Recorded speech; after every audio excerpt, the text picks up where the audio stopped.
The views and opinions expressed in this broadcast do not necessarily reflect or represent the views and opinions of WBGR Network. Any questions or concerns about what is said should be directed to the show host, whose information will be provided upon request.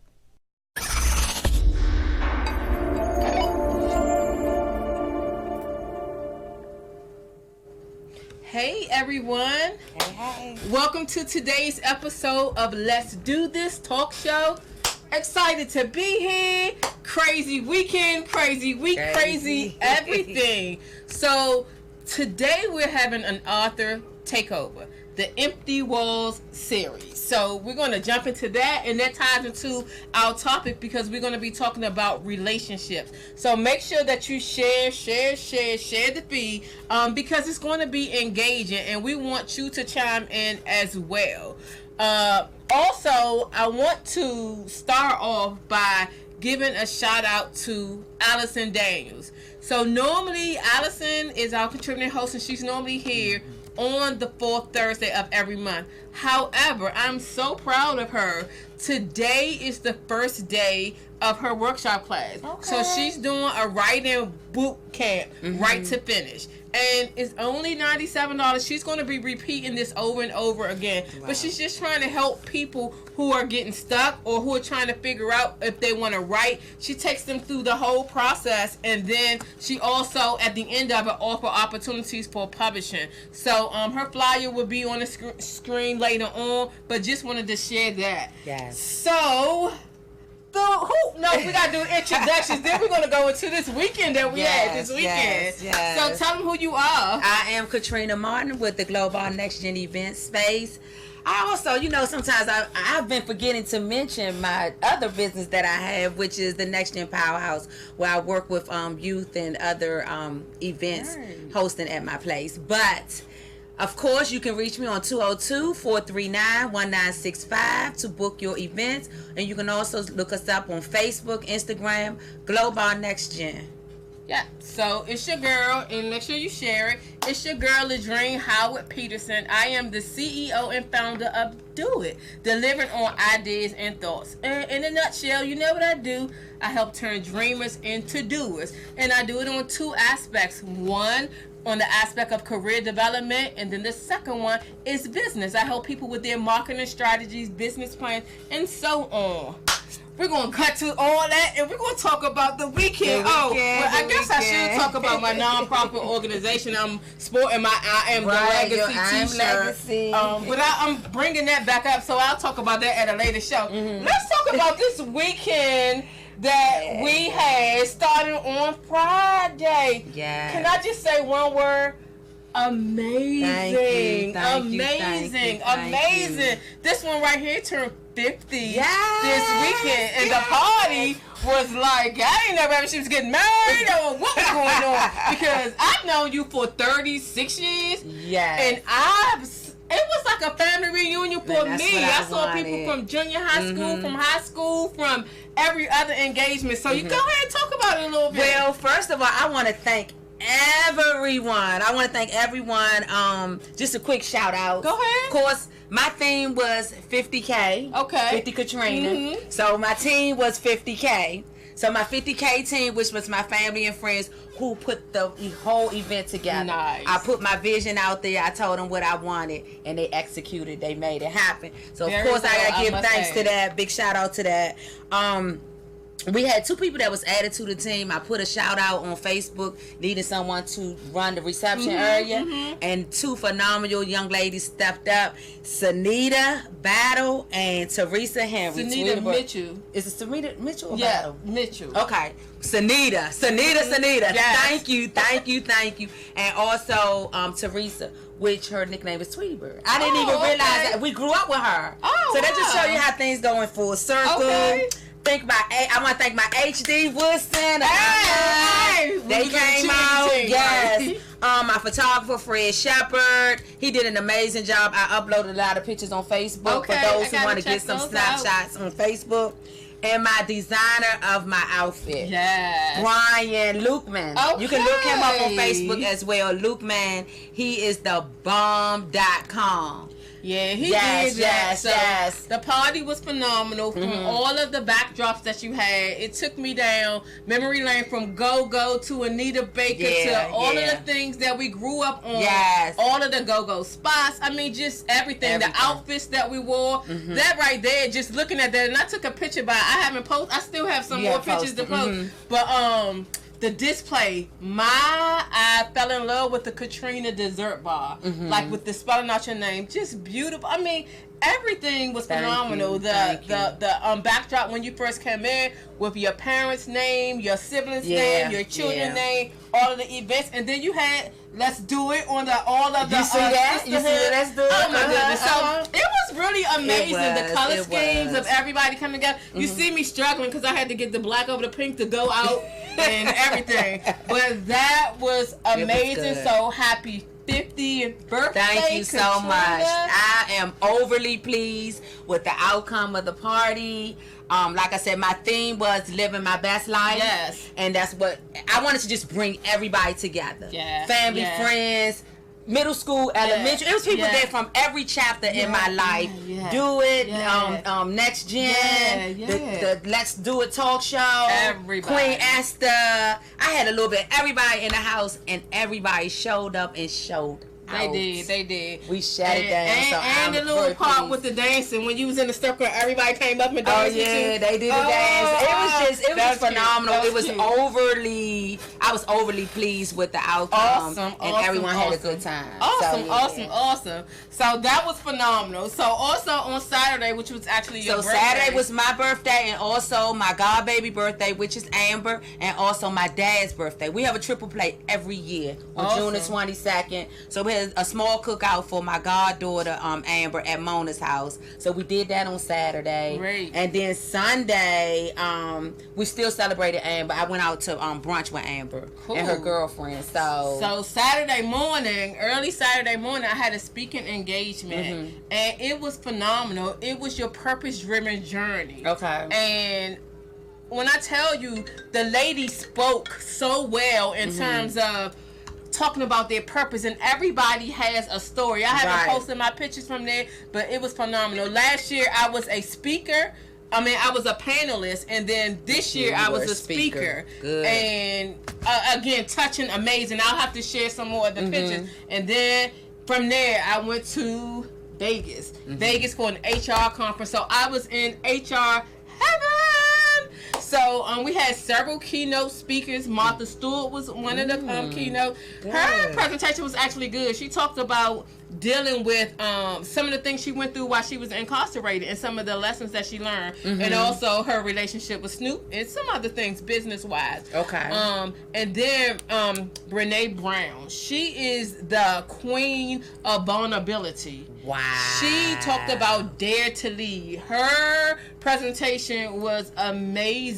And we had a whole lot of phenomenal people. It's all HR talking about various things. This is just pretty much a conference from 7:15 a.m. to 7 p.m. And then the guest speaker, the guest entertainment was Lionel Richie.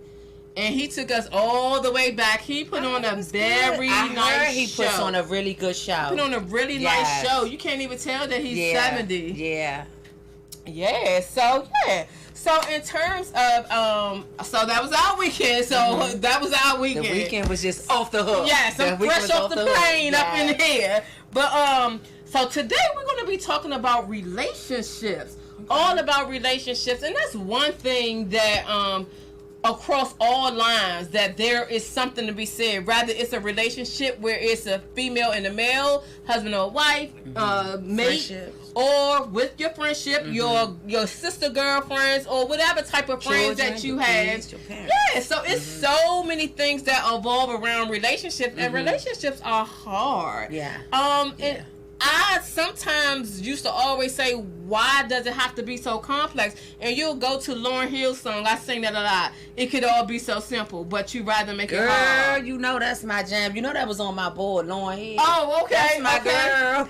So it's just like deep. There's so many things in life. Relationship, you cannot make it in the world. Everything that you do, you have to interact with people. So it's all about relationships. And I always take a step back and look at the balance of my shift. And the reason why I say the balance of it is, of course, it's no secret. I used to be serious or mean, as some would say. I was very serious about everything in life, and that's how I went through. And I was like in order, organized, everything I wanted to be like as well put as it could. Okay. And now my shift has come like to more of the opposite side, really enjoying life to the fullest, but realizing like everything doesn't have to be perfect. Everybody is not on the same level of what's important to them. Right. Like people have different things that are important to them. So that was a serious shift for me. But now as I'm balancing back, it's some of the things that I have relaxed too much for my tasting. Okay. It's some things that I relaxed too much for my tasting. So I feel my shift. Not necessarily going all the way that I was, but balancing and finding that easy medium that works like totally for me. Right. Because in all honesty and transparency, some of the things that I did through my adjustment, although my goal was to like really pay attention and kind of don't sweat the small stuff in a sense, but I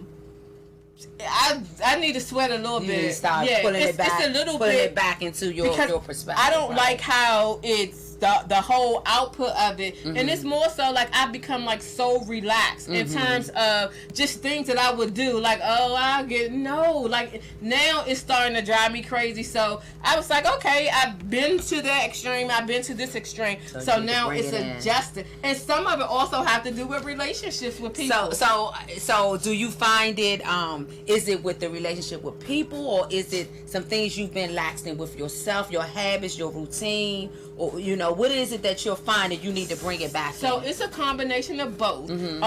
But it ties into relationships deeply. The three people that you hang around the most, you pick up their habits. Okay. You pick up their ways. And it's not necessarily a negative thing. If you are around someone who's like, at the end it's going to work out, like don't worry about going through the pieces of it, and you begin to be like that, it will begin to be your way. Okay. That's not my way, but that's how I have like adjusted to it. That's not my way. I like to have it set up. I don't do well with stress.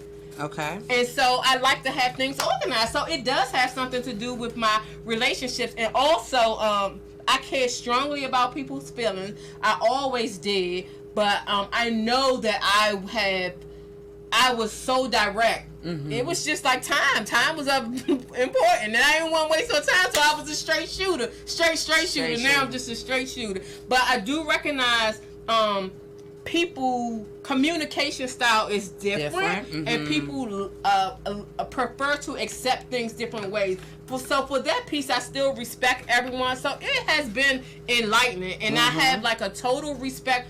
I always had a respect for people, but I have a total respect for people's communication style and how they desire to be communicated to.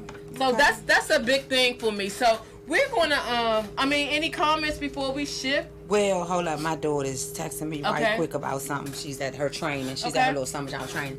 But I get that, because like you said, I've been the person who's always been that, okay, I want to make sure everybody is okay. Right. So now you get to that point, you pull like a yo-yo. Right. Because that you find yourself, okay, you're not going to please everybody. Nope. And everybody has their own way of thinking. They have their own mindset on how they want to communicate, how they want to handle relationships. Sometimes you get caught in that crossfire. Yep. And it is a time you got to bring it on in.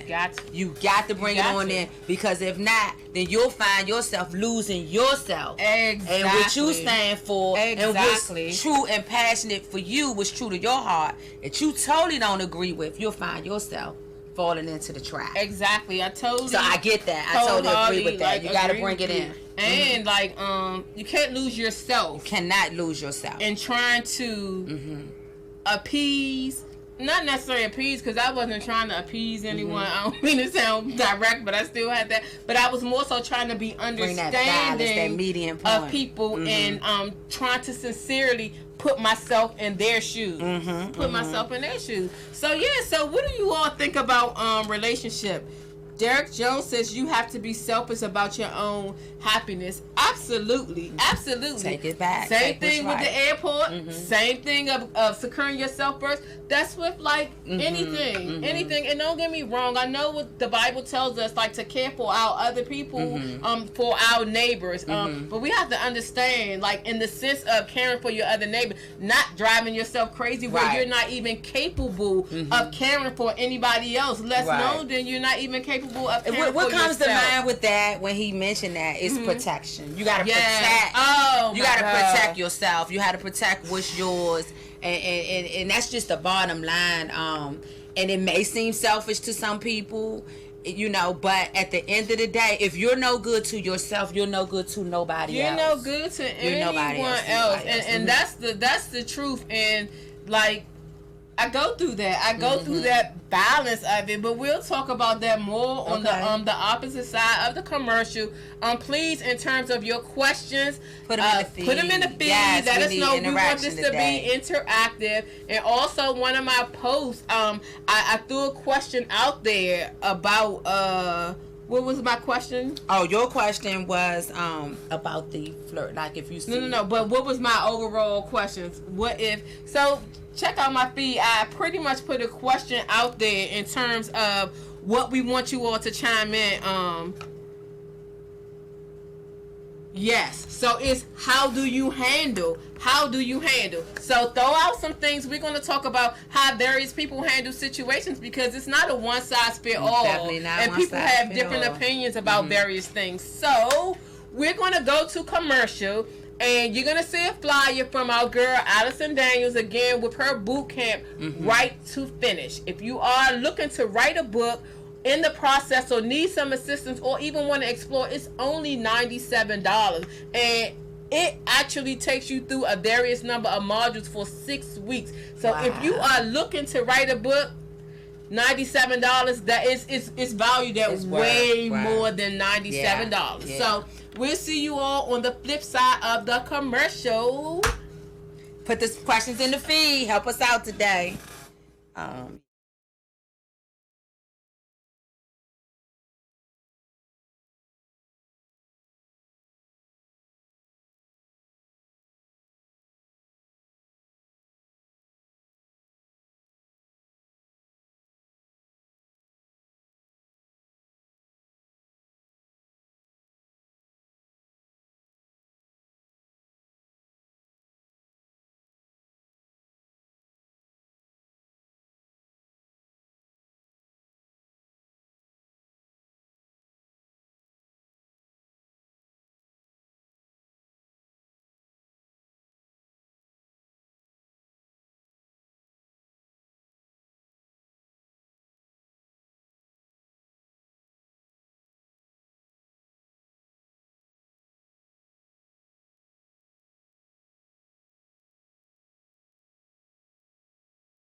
Let's Do This radio talk show, advertisement and sponsorship opportunity.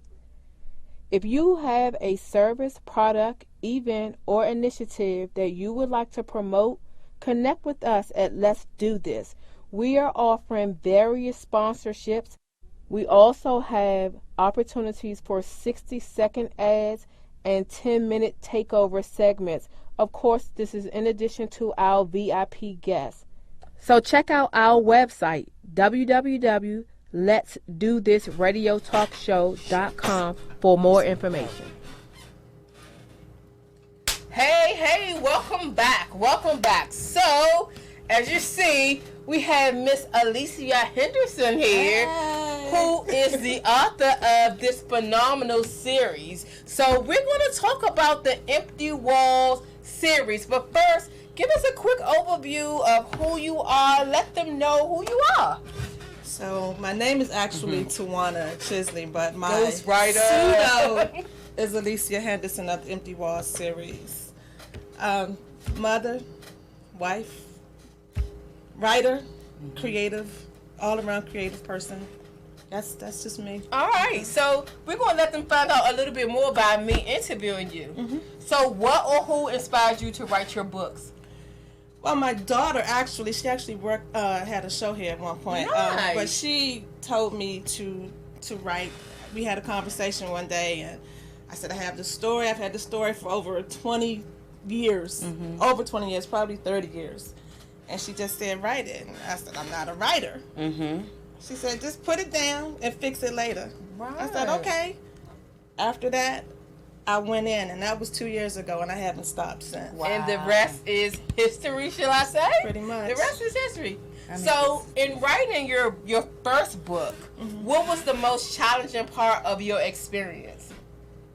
The most challenging part would have been finding time. Because Right. the story was always there. And as I say in a poem that I wrote, that I don't detour from being mother and wife. Okay. So finding the time to actually do it with late nights for the most part. Yes. Now it's got to be early mornings because I Okay. can't stay up late anymore. Okay. So, what about what helped you to move forward to writing the remainder of them? Because you started off with one. Did you always have it in your mind that it was going to be a series, or how did it was unfinished business with one? How did that work out? Well, the first one, again, I don't want to say it was a fluke, Okay. but because I had the story, the way I was writing, I kind of left things Okay. left open Okay. just in case. Okay. And then Okay. when I got all this feedback where everyone was saying, I see it, I feel it, I said, okay, I think I got something. Okay. So I just kept going in. So I was literally cranking these books out every 6 months. Awesome. Yeah. And that's one of the things that I say to people. Once you get started with something, if it is your zone, if it is your thing, it will become easier and easier. You will find it at ease, and then you will begin to make time for it. You make Exactly. time for the things that are important to you. I so I have a question. So when you said with the first, it was like you didn't put it all out there. Is that what you're saying? You kind of like gave a little taste Withheld of it, some and stuff. then people was like, okay. Well, the story flowed, Okay. but there were bits and pieces that I would throw characters in Uh-huh. and not finish them out. Okay. So Purposefully? they would ask, like, you have something coming. I said, maybe, Okay. maybe not, but I would always leave something open. So when I got to the second book, I left a cliffhanger, so you already knew that it was going to be something else. Like a movie. Okay, Like a that's secret very movie. creative Right, and very yeah. smart. So, what about the most rewarding? We talked about the challenging. What's the most rewarding part of writing your book or books? The most rewarding part, I mean, I found what I was supposed to be doing. That's it. I mean, I'm very creative. I used to paint, but I mold things. I do paper mache. I do all this kind of stuff, but I would get bored after a while and move on to something else. I haven't gotten bored with these stories. So when I get up, I'm automatically going into my characters. So I now have like 61 characters that are all going through my head at this point in time. And that's so amazing that you talked about, you tied it into your purpose. Like, a lot of people have a struggle with their purpose, but I really think that it's more so of them taking the time to sit down and engage and be intentional about like thinking and trying to find it, because it happens around us all the time, and we're born with it. It's already in us. Right. So to hear you say that was like like great for me to hear, because with your purpose, although however it's designed, you get to tell yours through story writing. And when you think of the healing that it brings about because of the relationships that it talks about, and I laugh about it because when I first read your book, when I first got your book, I couldn't even open it because I was like the cover. I was like, I'm in a different stage right now. I don't want to read that and get messed up. But it actually it's not. It's wonderful because it dips into all types of relationships and the things that we go through on a day-to-day basis. So I can see how your readers are engaged in it, because it's something that you're going through like right now. Yeah. So it's, although it's fictional, it's very, very, very real, and it gives you things to talk about. It's like therapy. I know, and I mean it. I'm not making it up. It's like therapy. It helps you think through your problem or your issue, because you're like, hey, I'm going through this, or so-and-so is going through this. So I love how you talked about it being your purpose, and I love how the writing of it flows. So like a poetry or like a song, it just have like a flow to it that, I'm sorry, that makes but it makes it so easy to read. So, just as with our first author, Takeover, one of the things that I always go to is a conversation party. These are conversation pieces. And what I did with a couple of them, I put it out on Facebook, but I also, we made some little banners, so we'll go through and talk about those topics a little bit. But I just love the flow of it, of how you deal with everyday issues, and it's no fluff. It's something that you really can sit down and be like, oh, I can see myself, or oh, I see somebody else in that. And then it also doesn't just give you the problem, it talks you through, and it's not all good, so it's not faking. It's stuff that we go through, the ups and the downs. So I really, really, really, really love that part of it. I have a question about when you said when you wake up, you go through character. So how do you balance that time? Because I know with me, when something on my mind, it's constantly morning, noon, night, eat, drink, and sleep. So how do you balance that time of coming out of character mode into mommy mode or wifey mode, or you know what I'm saying? So how does that? It's easier now because I now have adult children. Okay. So I think this was meant to be 2 years ago. Again, I did daycare and all that, and a dog and a husband and all that, and I had to find myself. Right. And after everybody grown and I stopped doing the daycare, empty nest. The story just started. Again, it's always been who I was. I just didn't know I had to put it down. Yeah, and it goes with pathways. We all did that, like with your doll babies. You used to be by yourself and make up stories. Right. That's me.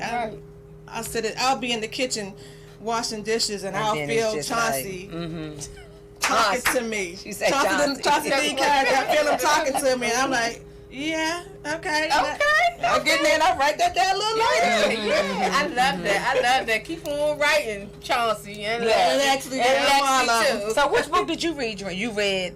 So I have 3 of them, but this has been like the main one that I really have like. So you definitely have to start with this one, because this one actually gives you the stories how they got together.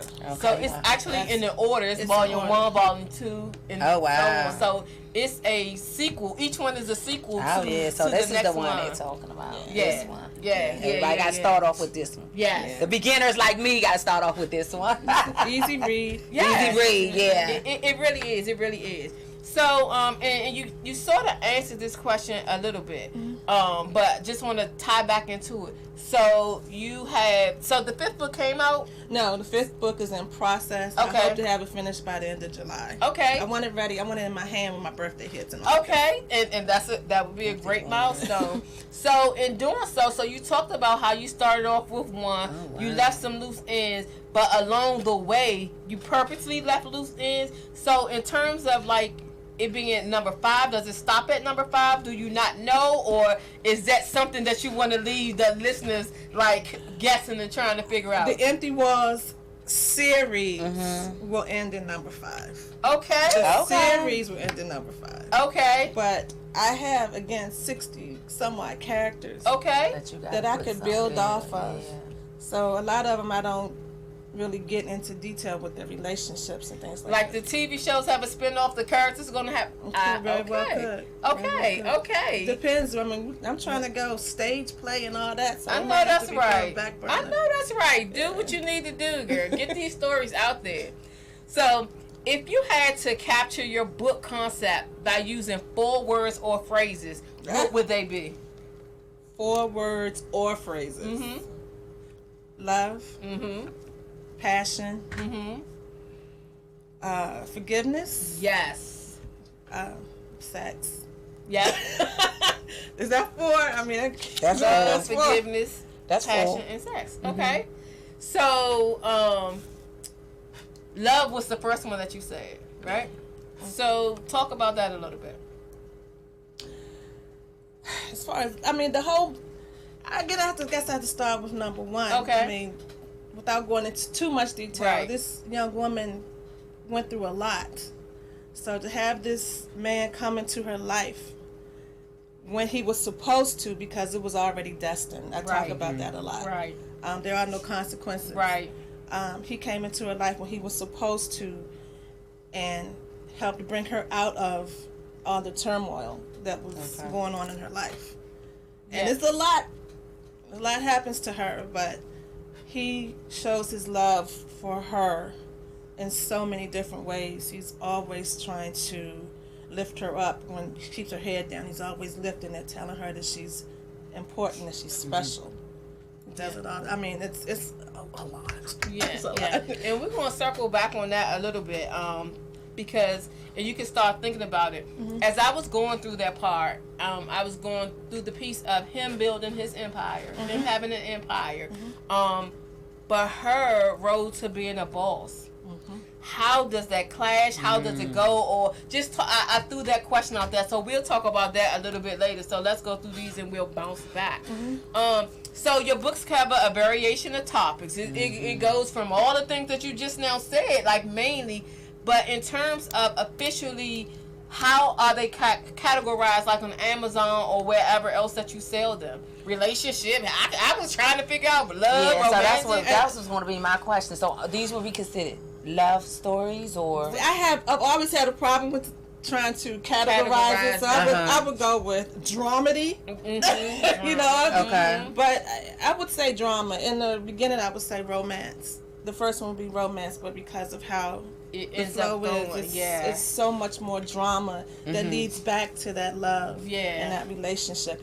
You're always pulling in as to how much he loves her, and these Yeah. other relationships that come in. Yeah, no, I can definitely go with that, because I was like, look, wait a minute. So I was like, hold on. So I definitely can go with that, because it touches a lot of various things. I was like, self-help. I even put it in that category. I've had people, and I didn't know at the time. Again, I'm just writing. Right. But they have said that I see me in this character, and I see how you're solving their problems, so to speak. And I was like, wow, I'm just right away, and that's how it goes. Yeah. So one of the questions that I like to ask, if there is one thing that you want your readers to walk into, you know, people always say walk away, I'll ask you that later, but what is the one thing that you want them to walk into feeling or thinking when they pick up the book? oh wow, inspired. I want them to be inspired by, again, the books are based on forgiveness and overcoming. That's the basics of this whole story. Yeah. Yes, you had your past. Now it's time to move on and be who you were supposed to be. Okay. Yeah.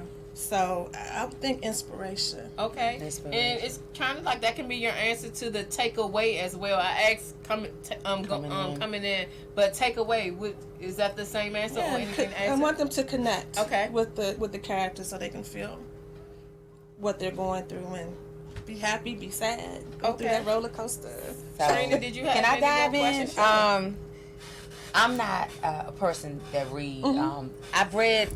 I find myself now reading a lot of instructional books, or what is it when self-help books, empowerment books, and I think I've read maybe in my lifetime maybe 2 or 3 novels, which this would be considered like a like that, right? A novel type. Okay, so how would, with me being a beginner reading in this type of series, if I dive in one, you're gonna come back for number 2. I'm gonna come back for number 2. You're gonna come back. Cause see, what fears me the most, and I'm gonna be honest, is the thickness. No, open it up and you'll see how big the words are. Right. 12 font, spaced out. And so, how many chapters in this book? I don't count the chapters. Okay, I'd say it's 300, probably 300 pages. Okay, 300 pages. Okay, absolutely an easy read. An easy read. And because I'm not a writer. I never had a problem with saying that I was an author. I say I'm a storyteller. Okay. I realized that my books are scripted. Okay. So they read like it's a script, and they definitely describe everything that's going on.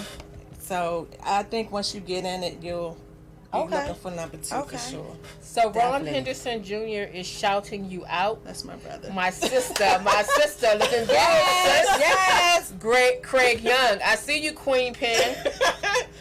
He's actually he did some poetry for me in book number 3. Awesome. Yeah. Wow. And Craig says, yeah, is number 5 really the end? Wow. So you have a lot of men that's into Absolutely. the book. The men love them. Wow. Absolutely. They love it. And Sonia, hey Sonia, our contributing host, she says, I love to read, and a great book will have you hooked. These books will have you hooked.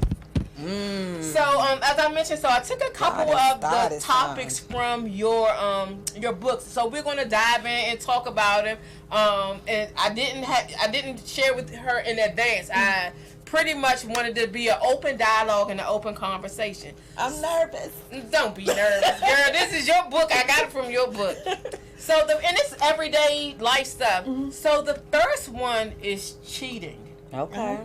So just talk about your book, what you share about lessons of cheating. Okay, you are in book 2. So I don't want to give too much away as far as the cheating goes. And again, I always go back to forgiving. Okay.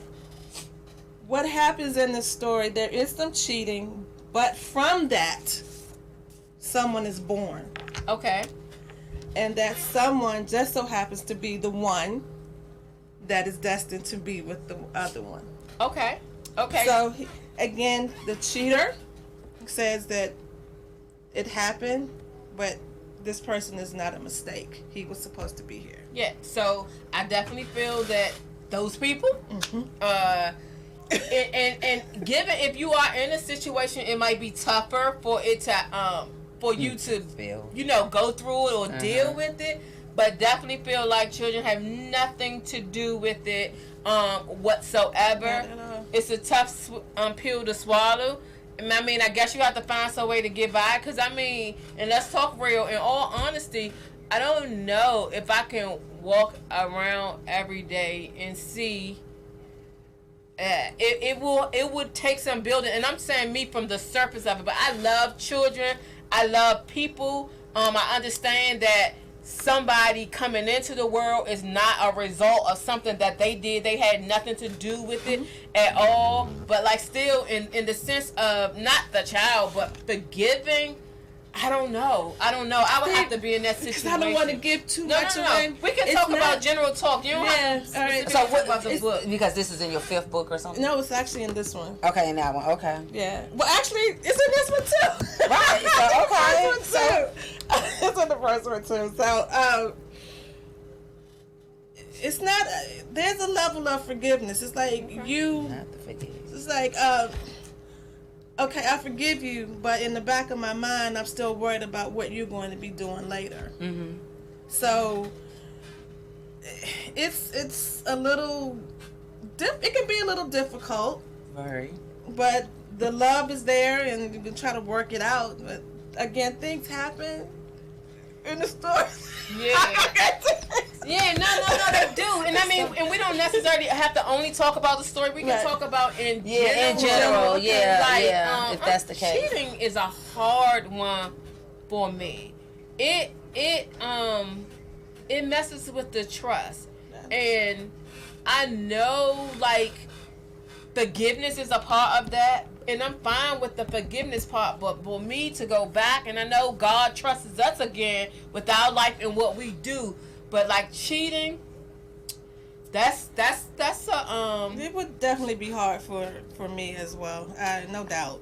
I mean, cheating is. I think cheating is hard, but it's a level of, like you said, you have to totally be willing to move forward. You have to totally be willing to move forward, and that's a decision that you have to make strongly within yourself. Because if you decide to take this relationship back, then you have to really evaluate, if I take this relationship back, how would I handle moving forward? Am I going to throw this, always put this back in the picture, throw this always back in their face, bring it back up? So it's something you strongly have to know within yourself. You know. I'm going to totally let this go. Because if not, that cheating thing is an open book. It's an endless. It is. Yeah, and that's what you struggle with. That's a strong one. Like that's a very strong one for me. And audience, please chime in as well. What are your thoughts? But we're gonna move on to the next one. But we'll look at any comments that you have. The next one is lying. And see that kind of it.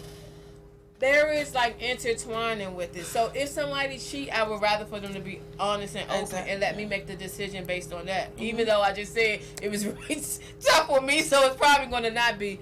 But lying, oh my goodness, like that breaks my trust in someone. Absolutely. And one of the things I have, I was in a discussion with someone, and they were talking through something.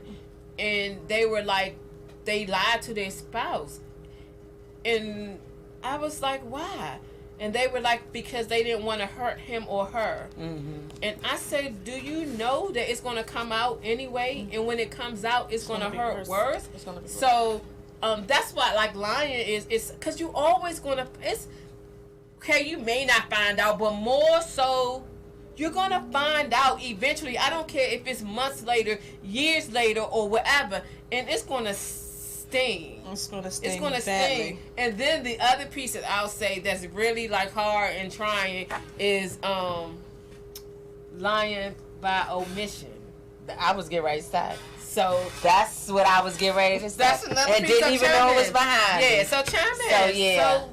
So talk. What's the deal with that? So by omitting to give information, like not sharing information, would that be considered the same as lying? Yes. See? Yes. It's a thin line.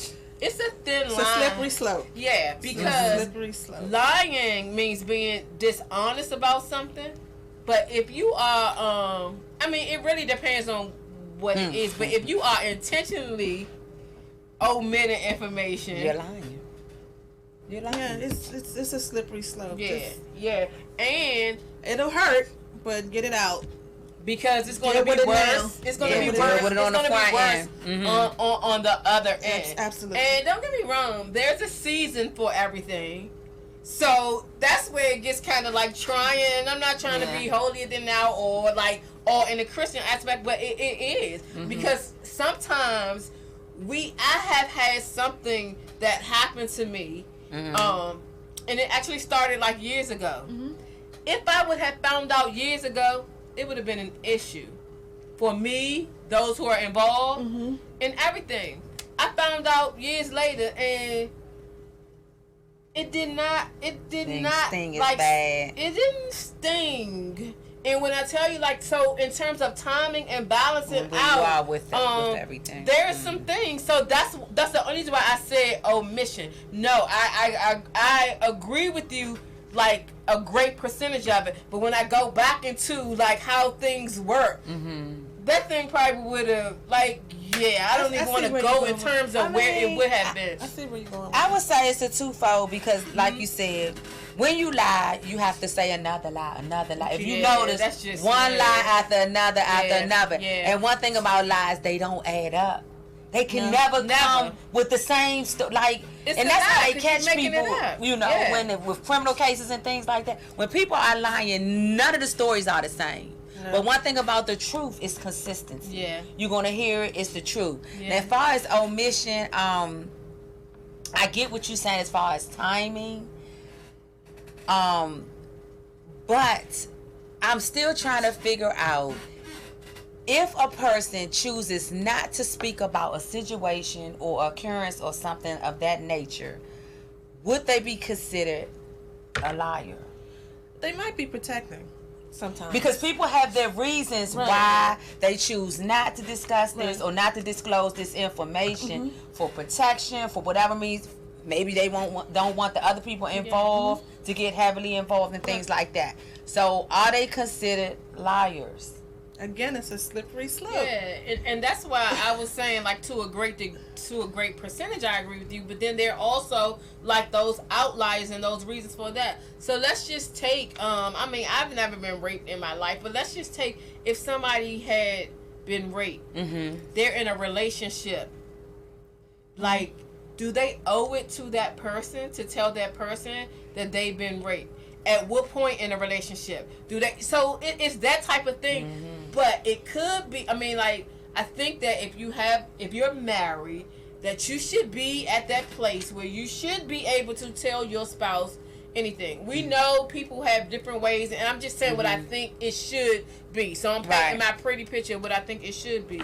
But I also know that there's some, and let's go with the rape situation. I don't know why that came to my mind, but it's more like it hurts somebody to talk about that. So to even bring it up, some people try to suppress things or don't want to deal with it because of how it makes them feel, or even a lot of time rape victims, like, they say how they felt like it was their fault when they was going through, or they feel unattractive or whatever it is. They probably don't want to display that, and that's one topical area. That's why I can't 100% say liar. And I'll say that be mindful that you don't know what traumatized people. You don't know where people are traumatized in their life that they choose to block out. Right. So intentionally, they may choose to omit that. But at the same time, because of the inner hurt that they're dealing with, and you never know, something you may not have been able to deal with 10, 15 years ago, you're at a point now in your life that you can deal with it. Yeah. So maybe you can just change the word from lying to just something a little less. Yeah, but that's hard. Less, and you it know. makes it hard. Less harsher. And Sean Reese says, so true, sister. Lying by omission is a difficult topic. Yeah. Because it gets complicated. Very complicated. So that's your next task. In the book, write something about that, about the feelings of various people or what have you. It's already in there. Some more. It's lying. And it's lying with omission. Everybody's trying to protect. And Carlton Hunter said, with omission, people are lying while at the same time trying to avoid taking responsibility for their actions. Correct. I like that call. That's my cousin. Thank you, Carlton. Carol, I finally get a chance to watch again. Yes, hey Carol. Carol Walker, Muffin. Yeah. So that's a very that's a discussion. That's a topic within itself. Yeah. A topic within itself. So maybe we can bring that back up and talk about specific situations to try to dive into it a little bit more. Because I can't go 100% with that. I just cannot go 100% with that because of the various things. You got to think somebody could say something because it's to be in alignment with not lying, and it can drive them crazy because how can you share something with somebody else that you haven't dealt with yourself unless they're a psychiatrist or whatever, and especially if it's something that may come across negative to their side. If they come back harshly, how sometimes arguments go, you might not be able to take it, so you just now open just and I'll say this, everybody can't handle your story, right? That's true. You know, you have to be in protection because you may think somebody, this could be your friend for 30 years, right? That don't mean they can handle your story. That don't mean they can handle your inner hurt. So that's protecting your space, protecting your inner hurt, because once you expose it and you put it out there, right, you don't know what people gonna do with it. Right, exactly. Right. You don't know what people gonna do with it. So that's a real touchy subject, and it's definitely within a show within itself. So omission. Yeah, take notes. You do that. I definitely agree. It's recorded, so we'll definitely have that one. Okay, what's the next one? The next one is backbiting. And what's backbiting? Yeah, so break that one down. Basically, in terms of you have people, a whole crew, of information. Somebody says something to you, you get in your feelings, you say something to hurt them, y'all go, she talk about you, the whole thing. Oh, so y'all really don't have like a trusted circle. This happens a lot in circles. This happens so much in circles. And I can say, like, for sure, and this is one thing that I pride myself on, is people's secrets. Like, I will take somebody's secret close to the grave. I will take somebody's secret to the grave, and in terms of that whole talking about, like, people can attest to it. Normally, if I'm in a circle or whatever, I'll be the one to be like, I don't even have to, like, particularly love the person all strongly, but I'll be like, why y'all, you know, what's like, the purpose? why y'all talking about her? Or look at it a different way, or whatever. Because I just think that we're too old for that. And if we have something to say to somebody, say it. Like, spend your time talking positivity. When you are in a circle, it's going to be a whole bunch of he say going back. If somebody's telling you something, trust and believe. Whatever you're saying, it goes back. And I just sit and back. It goes back differently. Yes. And I, like, sat back and watched that happen, like, lately, like over the last couple of years or so, with grown people, and it's so heartbreaking. What I notice with some people now, they would take a situation, whether it's a discussion, and they would just draw out the negative part of it. What is up with that?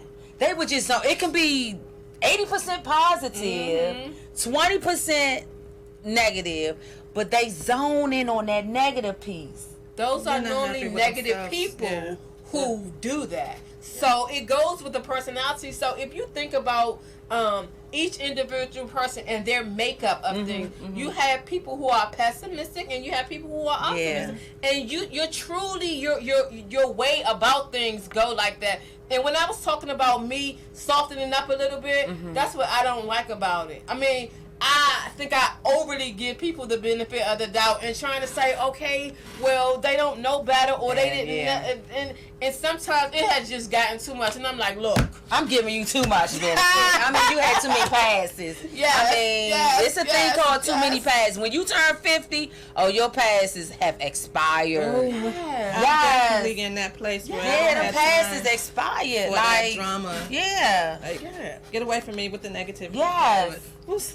Yes, and we're going to go to the next topic, which is supporting. So it talks about supporting the empire and then the boss babe. So that's Craig and Ron are really doing it up here. Craig says, exactly, everyone cannot handle your story, which is lying to protect, and it's private. I agree. And Ron says, if you know about something and you say you don't, it's lying by omission. But if you simply say, I'd rather not say, it is protection. I'd rather not say so it's not not the way lying. you handle it. Goes back to how you handle it. And Carl says, that's true. But yes, it is, Carl. She said, it's true. I miss you so much. Yes. So then we're talking about the next one, which is support. So you have a spouse, and not all the times it's well balanced. There's sometimes one is up and one is like doing okay. But how do you feel? And you can talk a little bit about the story without giving it away. In terms of, and in this case, the man built the empire. The woman doing the thing, but not an empire. So, what are your thoughts on that? Because my question was, how do you feel about a person like stopping what they're doing, or the level of support that they give to their spouse who is like on the rise to doing something? And it could be totally 100%, like Mary J. Blige, I was your lover and your secretary, and Angela Bassett in the movie, or it can be like a portion of it, like spending time on them, but not really like putting all the focus on yourself. Okay, I won't talk about the book for the moment. Okay, that's just for me personally. Okay, all right. My husband supports me, but he's not always going to be in the front line for the support. His support is letting me do what I do. Come on. Period. You know, I am, again, this crazy, messy, creative person, and he's like, do you? Yes. I got a rhinestone. He's like, if it makes you happy. That's awesome. And that's kind of how I write in these books. Yeah. And whatever is going to build you up, then I'm all for it. Right. So great. I can support that way. That's great. I think that's very important in a marriage to hear your spouse. They may not, even if it's something they don't agree with, or it's something that they may not be in line with, but if it's what makes you happy, right? If this is something you want to do from your heart, I'll support it. Absolutely. That's a very key factor for those who are listening. It's not always going to be your way. Yeah. You know, but you know, just have that support for your spouse, because that's what makes them them. Yes. Yes. You know, yes. and when we talked about earlier of losing yourself. Yes. When you lose yourself within a relationship, you kind of like lose that me. Yes. And it becomes all about what I think or what you think. But like you said, I'ma support you. If that's what makes you happy. And the other thing is, in supporting, make sure that you're doing it from your heart. When you don't do it from your heart, something goes bad or something happens, it shows. Then you feel resentful about it, and then you find a lot of people saying, all the time I was doing this and building you up, I lost myself. I didn't know. So it's okay to support. Family businesses are wonderful. Get you a title in that business, but even however it goes, like make sure that you're doing it from your heart. Yeah, and most then definitely. Here's the other thing. And my teacher and I, my teacher's my daughter. My teacher and I, one of the chapters in Reverend Wright's book, which she talks about, don't ask a naked man for the shirt off his back. Don't ask people for what they don't have. So when you're talking about your dreams, a lot of people are not going to be able to understand your dreams, whether it be your spouse or whomever it is. So you got to walk through that. It doesn't mean don't do your dream, but like try to be sensitive if you're in a relationship, a marriage, of trying to understand your spouse's dream, because that's their dream. If you can't handle it, then Michael Basin, which is very popular, so a lot of you all knew. He tells the story of how his marriage broke up, and it was because his wife couldn't understand or couldn't connect with what he needed to do to go around the world, and now he's a multi-millionaire. What if he didn't? If he had stayed and adjusted and didn't do his dream, he would have been resentful of her. Very resentful. If she would have stayed in there trying to make it work and doing all that, then she would have been resentful. And he talks about how they're friends. So and I'll speak from experience. I've been married for 17 going on 18 years, and throughout my marriage, there have been decisions that I've made. Yeah. That I just totally suppressed how I strongly felt about it. Now that we're older, and I look back, I feel a little resentment within myself. Like, really, you ain't fight for that one. Yeah. I mean, it's a joke now. I mean, you win your battles and your struggles, you overcome them. But within yourself, you go back and be like, I should have fought for that one. I should have fought a little harder for that one. And it could be the smallest decision, but it meant a lot to you. It meant a lot to me. So yeah. I will say this really quickly. When I started writing, I told him, I have this books and they, got sex in it and everything, and how do you feel about it? And he's like, do you? Right. And I went, validated, let's move forward with this. So that was good you asked. Yeah, we've been together forever, so he's like, just whatever. Yeah. We on chapter 1. Yeah. So we're gonna shift into how do you handle up here, but first we got a couple, so I don't know, we might need to bring Craig on the show. Craig says support is also buying the products without looking for a discount hookup. Your wife? So your husband buy your books without asking for a hookup? No, he won't even read the books. He say I wait for the movie. You mean your friends? Yeah. Or tell me, do you mean your friend or your spouse? Hold up, I missed that one. What? Craig says support is also buying the products without looking for a discount. Oh yeah, most definitely. Yeah. Most definitely. I agree with that. Talking about friends. Yeah, friends. They probably. No, I asked him, was he talking about the spouse? Friends, yes. Oh yeah. And Dondria, I'm probably messing your name up, baby. Make sure you're genuine, absolutely. And Craig again, God gave your dream to you. Some won't understand it, and that's okay. Keep it moving, absolutely. So our last one we talk about is how do you handle? Right. So people handle different situations in different ways. So I asked everybody to kind of like be thinking about that. But for me, my first one was, and it's funny because Allison Seymour and Mark Clark on 96.3, they talked about this week, okay. And I had talked to a friend about this some time ago.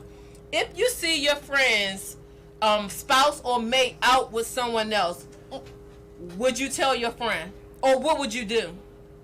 And let me go so we can move quickly on this. Okay. Some people say, and Oprah and Gail had this discussion too. Okay. Gail said that she would go and approach him and be like, "You better tell her within 24 hours, or I'm gonna tell her." And Oprah was more like, "I'll talk to my friend."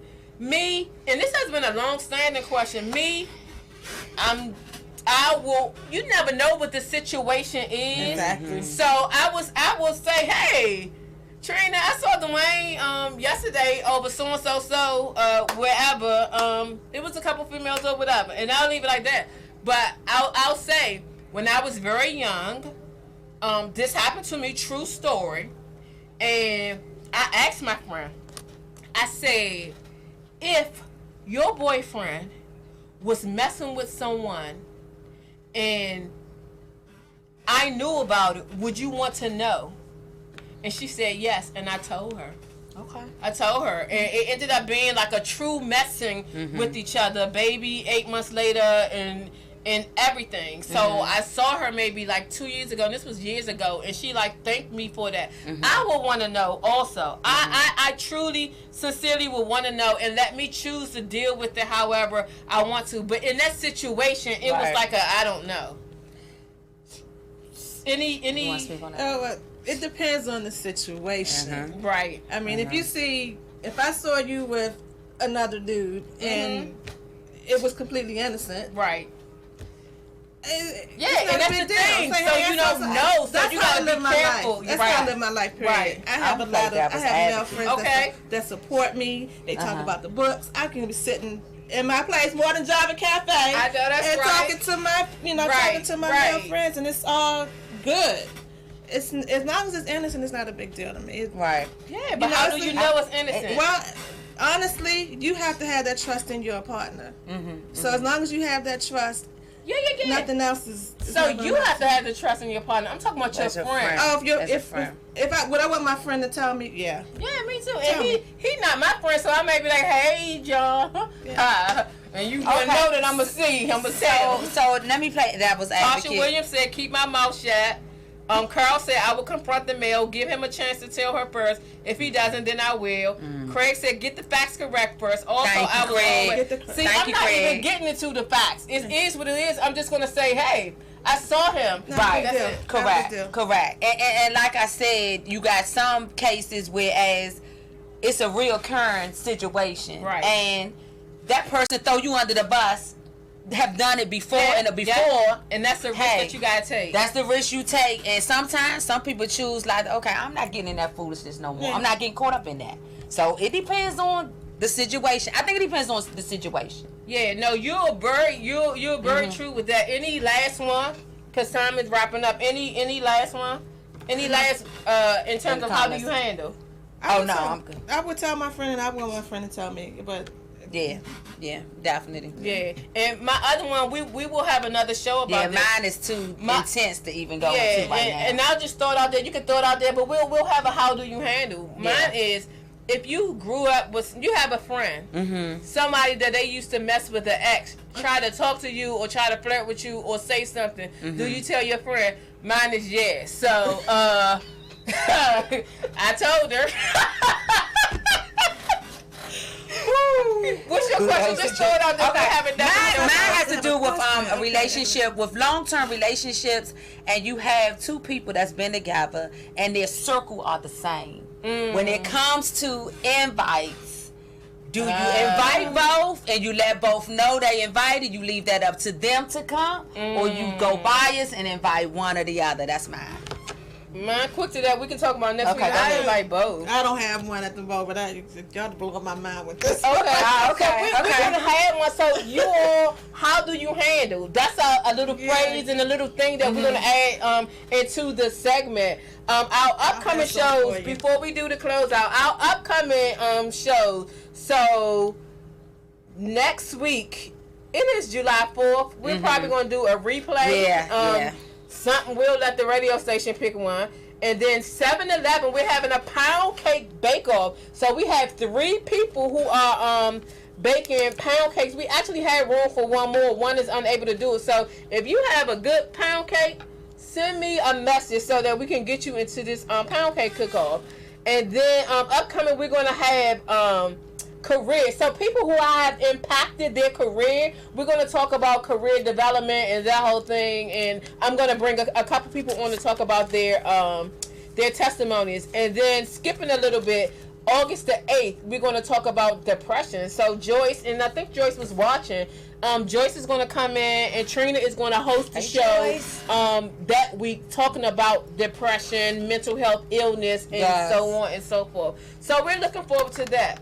So, Thank you any last minute words, tell the people where they can find you, any upcoming events, and anything that's going on. No upcoming events at the moment, but if you're interested in the books, it's theemptywalls.com. Wow. That's simple. Okay, we're going to do you can find me on Instagram at crafty_conceptions or Facebook under Alicia Henderson author. Yeah, and you hang out a lot at is it More Than Java Cafe? Yeah, but they opened another one too. So are you still at the Laura one? I still hang out the Laura one. They have another one. Yeah, but like share, let people know where you're gonna be. Send it to us, and we'll share it as well. That's where I first met you at one of those events. You blew me away. So I have one apology and correction. Apology for Sanita. It is Sanita Mitchell. So I apologize, but you did a great job on Friday. I wanted to make that correction because I had her last name wrong. Okay, awesome. So it's Sanita Mitchell. So I'll be sharing later on. I haven't been promoting. Y'all know I've been like kind of going through my thing with my illness, but I need to get it out there. I have a chapter in a book, Entrepreneur Elevation, that comes out mid-July. So I need to like post that. I'm speaking at 2 different places. I'm speaking in New York, and I'm also speaking at Virginia at Tina's Motivate and Empower. So I'll put some stuff and get everything together, but next week we won't be here, so an early happy 4th of July. Okay. And you know how we do, Trina knows, so just follow us. We're going to help you. So when we all go down, it's just saying the name of the show. Let's do this. So ladies, shall we, can we, let's do this.